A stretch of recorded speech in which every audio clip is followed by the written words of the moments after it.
The rich mahogany walls of Summit Technologies' conference room seemed to constrict around me as I sat silently at the far end of the table, notes neatly jotted down, just as I had for the past 7 years. My laptop's screensaver, a distant beach sunset, offered a fleeting escape from the condescending glances cast my way. Now, CIO Richard Sterling's voice cut through the silence, carrying that familiar tone of superiority I'd grown used to. "As you all know," he announced, "someone has been quietly acquiring significant shares of Summit through various shell companies." I kept my expression neutral, fingers still moving over my keyboard, though my notes were already finished. The document detailing my acquisition of 48% of Summit Technologies through Phoenix Ventures lay encrypted on my private server, waiting for the perfect moment. Margaret Darling, Victoria Sterling's assistant and the CEO's daughter, called out with insincere sweetness, "Be a dear and fetch us some fresh coffee. The good kind from the executive lounge, not that break room stuff." I checked my Cartier watch, an unspoken indulgence hidden beneath my modest blazer sleeve. James Morrison, the CFO who had dismissed my business proposal 5 years ago, claiming I lacked vision, joined in. "And some of those imported cookies, too," he added. "Details matter in business, Margaret. That's why some of us are meant to lead, and others, well, you understand." I understood better than any of them the importance of details, like the meticulous paper trail of their financial mismanagement that I documented over the years, the insider trading evidence destined to surface during the upcoming shareholder meeting, and the systematic discrimination that would fuel my hostile takeover. As I reached the door, Margaret's voice echoed behind me. "While you're out, see if you can find anything about Phoenix Ventures. Google it, or whatever it is you secretaries do." I suppressed a smile. "I'll do my best, sir, though I believe their SEO prefers to stay low profile." James speculated. "Probably some old tech mogul, like Bill Gates. These reclusive types usually are." Victoria chimed in, examining her nails. "Did you know I played golf with Gates once? I heard it's a group of foreign investors. Daddy, we should consider their offer. The share price has been slipping, especially after that disaster with the Thompson contract." That memory tightened my chest. 6 months ago, I watched them ruin a $50 million deal I'd spent months structuring. Ignoring my analysis, dismissing my warnings, they lost the contract to a competitor, an event that solidified my resolve. Summit needed new leadership. I returned with their coffee, placing each cup precisely where they preferred. 7 years serving these people had taught me their habits, weaknesses, secrets. Every casual conversation, discarded document, overheard call was a piece of my puzzle. "How long has Margaret been with us?" Richard mused, sipping his coffee. 7 years, I answered softly. 8, actually. 7 years, 3 months and 14 days. Victoria snorted. "And she's still just a secretary," she said with a smirk. "Some of us just serve coffee and take notes." James nodded sagely. "It's about drive, that killer instinct, like Phoenix Ventures. Now that's someone who understands business, their strategy for acquiring shares and preparing for a takeover." "Brilliant." My phone buzzed silently in my pocket. A message from my private banker. "Final share purchase complete.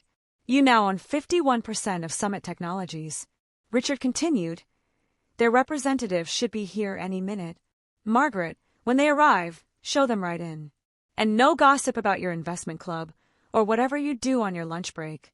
Their dismissive term for the tech incubator I secretly built, funding startups that would later become part of Phoenix Ventures' portfolio. While they mocked my modest lifestyle, I've been quietly building an empire destined to overshadow theirs. Another buzz. "My lawyer. Documents ready. Proceed when ready." I stood, smoothing my simple black dress. "Mr. Sterling, before your meeting begins, there's something you should know about Phoenix Ventures." Victoria cut in. "The adults are trying to have a discussion." Richard snapped. "What could you possibly need to tell us about Phoenix Ventures?" I activated the main screen, revealing my company's portfolio, dozens of successful tech firms, billions in assets, and the controlling interest in Summit Technologies. "I believe," I said calmly as I took my seat at the head of the table, "we should discuss the future of Summit Technologies. As majority shareholder, I have some concerns about current management." The room fell silent. Cups froze midair. Victoria's lips parted in shock. James's face drained of color. This is some kind of joke, Richard finally whispered. No joke, I replied, opening my laptop to display the Phoenix Ventures logo. Though I understand your confusion. After all, how could your coffee-fetching secretary possibly be the mysterious figure you've all been eager to meet? Victoria's cup clattered, spilling across her designer blouse. But you drive a Honda and live in a modest apartment, I added, and shop at department stores. Amazing what people overlook when they've already decided your worth. The atmosphere shifted from confident corporate to barely restrained panic. Richard's face flickered with unfamiliar shades of red. Victoria frantically dabbed at her stained blouse, trembling. This is impossible, James sputtered, flipping through the documents I distributed. Phoenix Ventures has holdings worth billions. They've acquired 30 tech companies in the past year alone. I finished for him. You mean I'm just a secretary? The word made them flinch. I pressed a button. On the screen appeared a familiar document. This is the proposal I submitted 5 years ago, the one you rejected, James, claiming I lacked vision, I said. The display showed the AI-powered management platform now powering half of Phoenix Ventures subsidiaries. Victoria's voice trembled. Daddy, do something. She can't just walk in and take over. I pulled up the share ownership records. Actually, I can. And I haven't just walked in. I've been here all along, watching as you ran this company into the ground and mistreated your employees. Richard slammed his hand on the table. Miss Phillips. Or, I interrupted with a smirk, Miss C.O. Phillips, considering your new position, perhaps you should stick with that? His face paled instantly. I handed out the final batch of documents. Effective immediately, you're removed as CEO.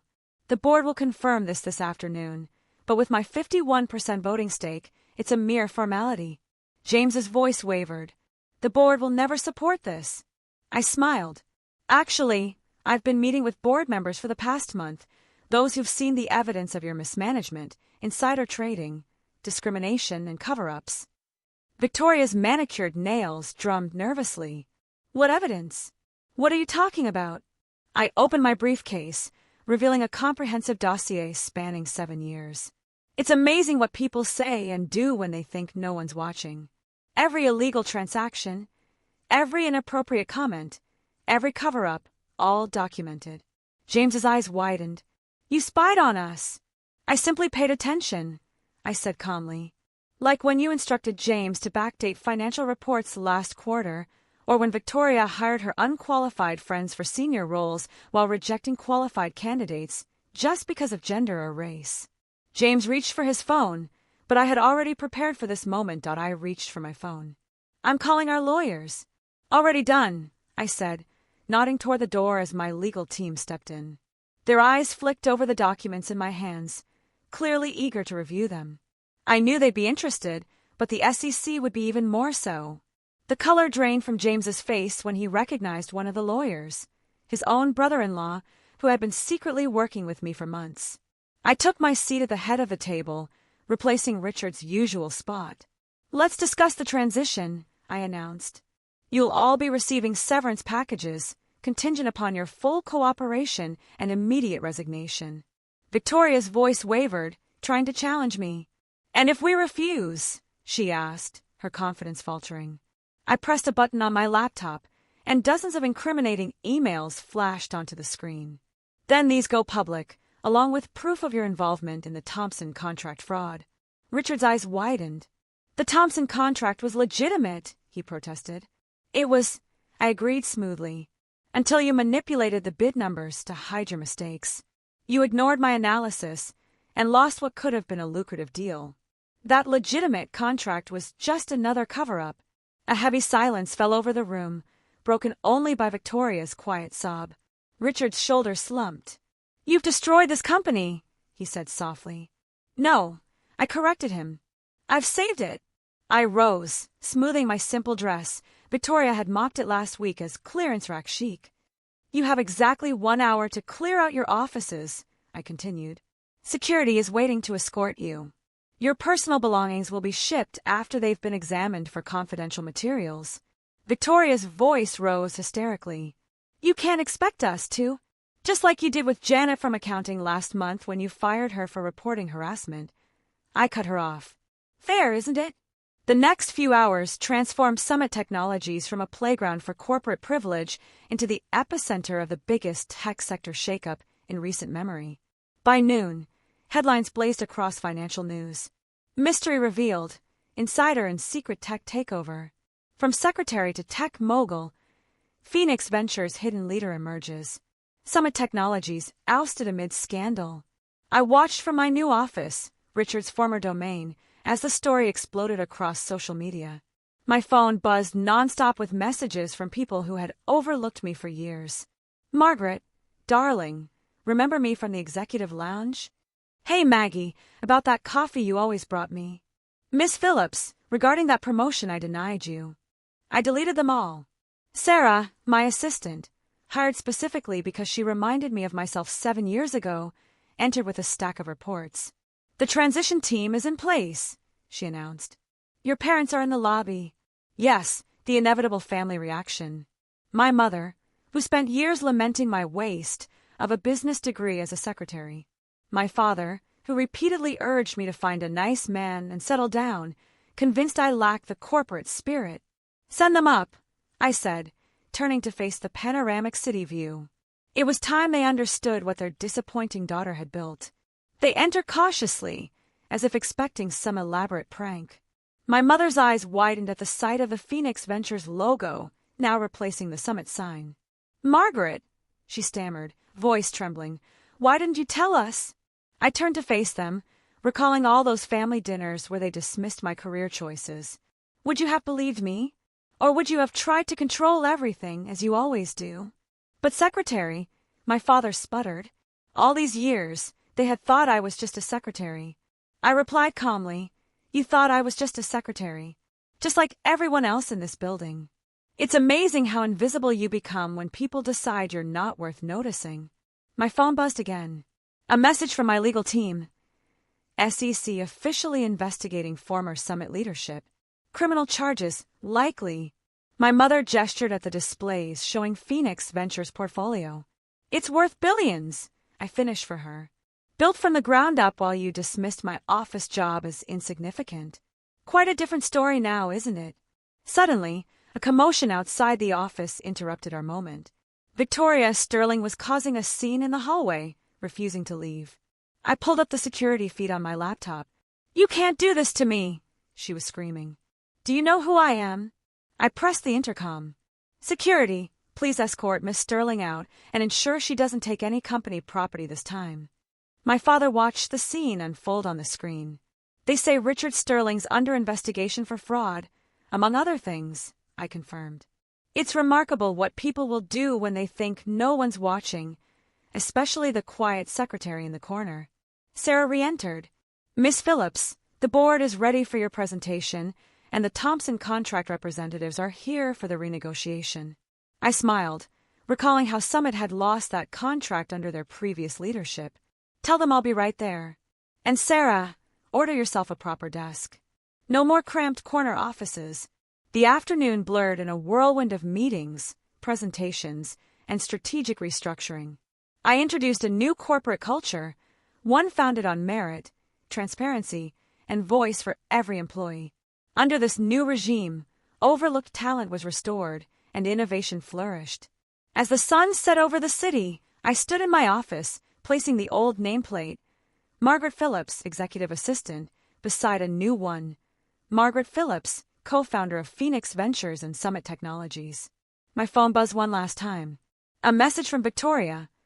I hope you're happy. You've destroyed our family's legacy. I typed back simply, no, Victoria. I've built something better, something real. Looking out over the glittering city lights, I reflected on the long game I'd played. 7 years of patience, of secretly building my empire while they dismissed me. It hadn't been about revenge, at least, not entirely.